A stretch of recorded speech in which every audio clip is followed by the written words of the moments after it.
guys, welcome back to Boots and Bunny Homestead here in Casey's kitchen, and today I'm bringing you another tomato preservation recipe. This one is going to be enchilada sauce, and I've never made it before, so we're going to do it together. It's a bowl recipe that I am following. I'm going to tweak it a little bit with what I have on hand because this is a pressure canned recipe, so it is going to have to be pressure canned, and I'm sorry for you water bathers. It's just one of those things. I am going to follow their guidelines. The recipe, maybe not so much, but it's still going to have pretty much the same ingredients in it and end up tasting just as good. So, first of all, we've got to start off by going in there and getting some tomatoes off that table because there are plenty to choose from. And the recipe does call for 6 cups of canned diced tomatoes. Now, for the life of me, I don't know why they don't use fresh tomatoes. You know, say 5 pounds or, 15 tomatoes or something like that. They say canned diced tomatoes like you would buy in a can. Well, I don't have those. So, I'm just going to wing it. And we're going to fill up a measuring cup. This is an 8 cup. And see, canned diced tomatoes are semi-cooked down. They're not fresh tomatoes. They are semi-cooked down because they have to get rid of some of that juice. So I'm just going to fill up this 8 cup measuring cup, and we'll see what happens. I'll let you know about how many tomatoes I get and what sizes. I'm going to try to do medium large tomatoes and Roma tomatoes because I've got a lot of Roma tomatoes and they won't have as much liquid in them. So we're going to go with that and see how much I end up with. So let me go get them real quick and I'll be right back here. Alright, so I filled this up and I cut them in half so the juices can start flowing. Pushed them down a little bit, so I did get probably 10 cups of those, and they ended up being about, I did about 10 of the larger tomatoes and probably 10 or 12 of the small little early treats that I have a ton of this year. So what we're going to do first is I put a little bit of oil in the bottom of my pan here, my trusty sidekick, and the recipe calls for 5 cups of onions. Well, I don't like onions that much and I don't have that many, so I'm just going to probably put about 2 cups of onions in here. And then it also calls for green chilies, which I don't grow, so I have to buy whenever I need them. And I'm just going to put 1 can in here. And then, of course, the tomatoes. And we'll need some minced garlic. And then some spices and stuff. And I'll get to that in a minute.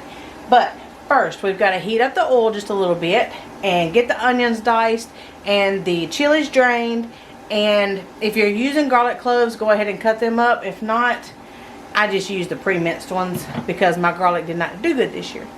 So let's go ahead and get that started and then we'll carry on. Okay, so we're going to go ahead and warm our oil up. And I chopped up this is about 4 cups, maybe 3-4 cups.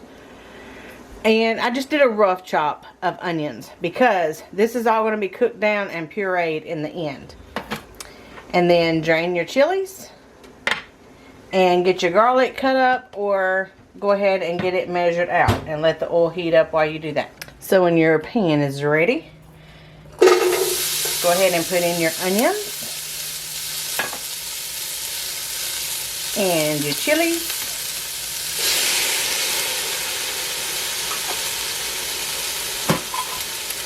and your minced garlic.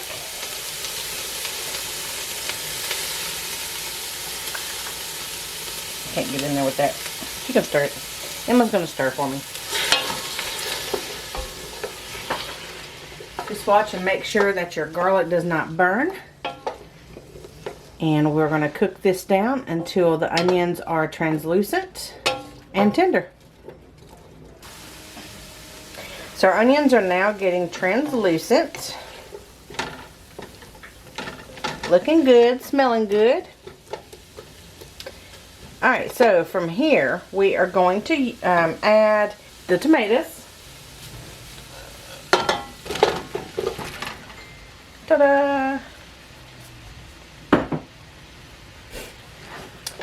And then these are going to have to cook down for probably, I'll say about 10 minutes. enough for the juices to start releasing, and then to start to cook down. You'll start to see them getting smaller and the liquid getting more. Now in my bowl here, there we go. In my bowl I have a mixture of the rest of the spices, which is going to be a 1/2 cup of firmly packed brown sugar. I'm using 1½ tablespoon chili powder, 2 teaspoons salt, 2 tablespoons ground cumin, and then about a 1/2 teaspoon of ground like cayenne pepper, red pepper, that kind of thing, just for a little spice. But we don't use too much here in this household, so I'm only using a 1/2 teaspoon. So we're going to go ahead and sprinkle this over. And at any time, if you want to make, like, if you half the batch and you want to make just a 1/2 batch or something like that, you can. This should make between 4 and 6 pints. So we'll find out at the end, because I'm not really sure. I never made this recipe before. And so if you want to half it, you know, you can make like 3 pints and, you know, maybe give to some family friends or something like that to let them try it. And then you can make your bigger batches. But go ahead and mix this up, and we're going to let this cook for about 10-15 minutes. And we'll be back in a sec. So it's probably been about 15 minutes. It has cooked down a lot. So now at this point we need to go ahead and try to start breaking some of these up. That being whether you want to use an immersion blender, a food processor, a blender, hand mixer, whatever you want to use, and go ahead and try to start mixing this up and getting it broke down. And if some of them still need a little bit, that's fine. Just go ahead and let it cook down, because it's going to continue to look just a little, continue to cook just a little bit more after this. But we need to go ahead and get a lot of those juices released and get them cooked down and as tender as possible. So I'm going to go ahead and blend it down with my immersion blender. And I'll show you what that looks like. It's kind of loud, so I will go ahead and do that off camera.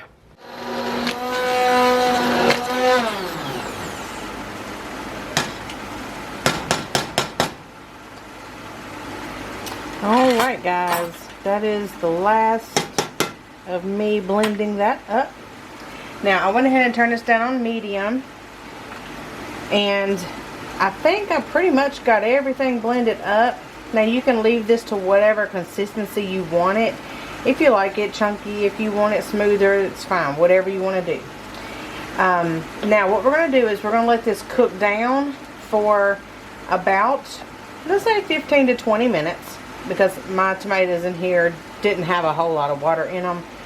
And we're going to let this cook down and reduce down some just to get it thicker and to let all those flavors go ahead and finish marrying together. And then I see a couple pieces in here. There's a couple pieces in here I didn't get to. So as this cooks down, I'll come back with the immersion blender and blend this back up. So I turned it down on medium. Let's go ahead and let this low boil for about 20 minutes or so, and then we'll come back and check on it and blend it up. And I am going to cover this just a little bit with the top and leave it venting on the side just so it doesn't splatter everywhere. Alright, so I'm just going to leave it cracked on the side here, or you can use a screen or something, but as long as the liquid can evaporate and it doesn't splatter everywhere. In the meantime, if you are going to can this recipe, go ahead and be washing your jars, getting your lids and rings out, sterilize them however your process is, and go ahead and get your pressure canner out and get the water in it starting to boil so we can have a jump start on getting that started. Alright, so we've cooked it down about 20-25 minutes, and I went ahead and ran the immersion blender through it one more time, got it real smooth as it's going to get. And if you want it extra smooth, just go ahead and run it through a blender or your food processor, or keep using the immersion blender and just get it blended up real smooth. So I've got about 5 jars ready to go, and I'm keeping warm water in them until I'm getting ready. Got one here that's ready, and I also have the bottom of my pressure cooker back here going with the boiling water in it, because we are going to pressure cook these. And I have to go get lids and rings because I didn't go get them a while ago. Alright, fill your jars up to about a 1-inch headspace. Don't forget to go ahead and try this. See how it tastes. If you need to change any of the flavorings or anything in it, go ahead and do that before you can it up. Or make a note on your lid of your jar to say add more cumin, or you know, whatever you need to do whenever you get it out.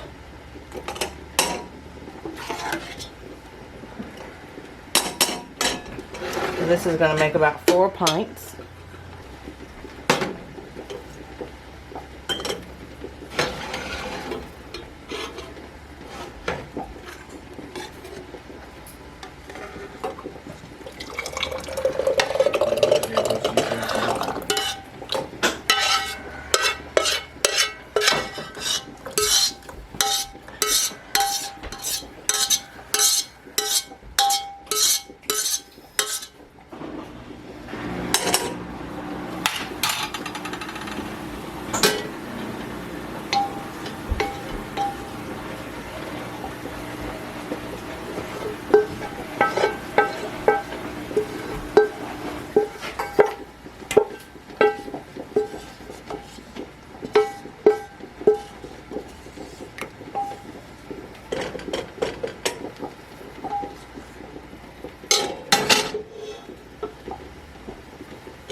Alright, that one's going to be a little bit short, but that's okay because we'll eat that one first. Alright, and then lids. You go ahead and wipe those rims off before you put your lid on.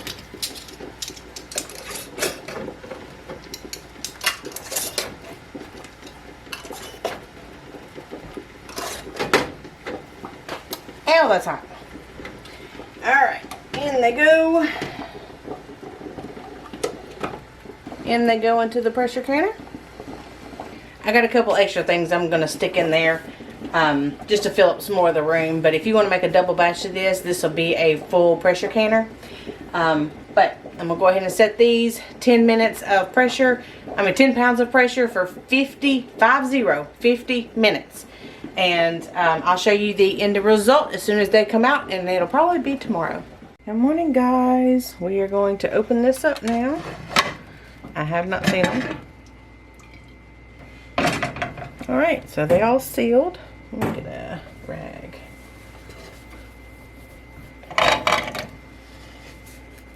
There it is. There's our enchilada sauce. Looks good to me.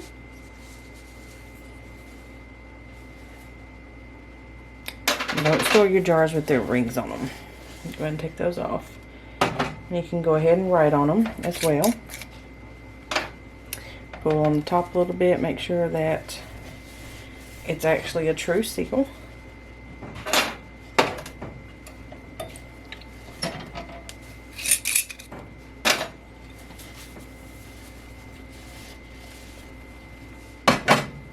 It did seep a little bit, but that's okay.